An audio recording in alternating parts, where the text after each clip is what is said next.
was zu machen. Also, wir haben das erste Kapitel von Jona. Und das ist unser Jona. Ich bin die Stimme Gottes und gleichzeitig der Erzähler. Das sind die zwei Seemänner und sie ist der Kapitän.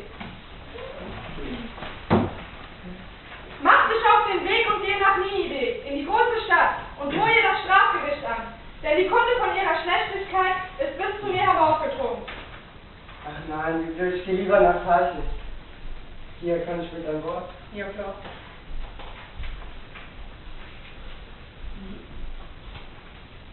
Aber der Herr ließ auf dem Weg einen heftigen Wind losbrechen.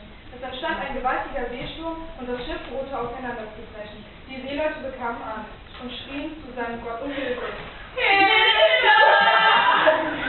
Sie warfen sogar die Ladung ins Meer, damit das Schiff landete.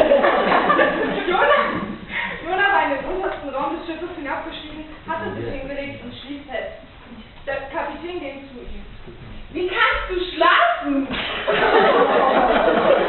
Steh auf! Ruf deinen Gott an. Vielleicht denkt dieser Gott an uns, sodass wir nicht untergehen. Komm, wir wollen das loswerden, um zu erfahren, wer an diesem Unheil schuld ist.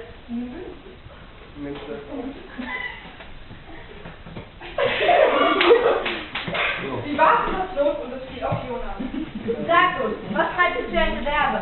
Und woher kommst du? Aus welchem Land und aus welchem Volk? Ich bin ein Hebräer und verehre Jahwe, den Gott des Himmels, der das Meer und das Festland gemacht hat. Da bekamen die Männer große Angst und sagten zu ihm: Warum hast du das getan? Denn sie erfuhren, dass er vor Jahre auf der Flucht war. Er hatte es ihnen erzählt. Was sollen wir mit dir machen, damit das Meer sich beruhigt und uns verschont? Nimm mich und werf mich ins Meer, damit das Meer sich beruhigt und euch verschont. Denn ich weiß, dass dieser gewaltige Sturm durch meine Schuld über euch gekommen ist. Die Männer aber ruderten mit aller Kraft, um wieder an Land zu kommen. Doch sie richteten nichts aus, denn das Meer stürmte immer heftiger gegen sie an. Da riefen sie zu Jahwe. Ach Herr, lass uns nicht untergehen wegen dieses Mannes und rechne uns, Was wir jetzt tun, nicht als Vergehen an unschuldigen Blut an. Denn wie du wolltest, Herr, so hast du gehandelt. Dann nahmen sie Jona und warfen ihn ins Meer, und das Meer hörte auf zu toben.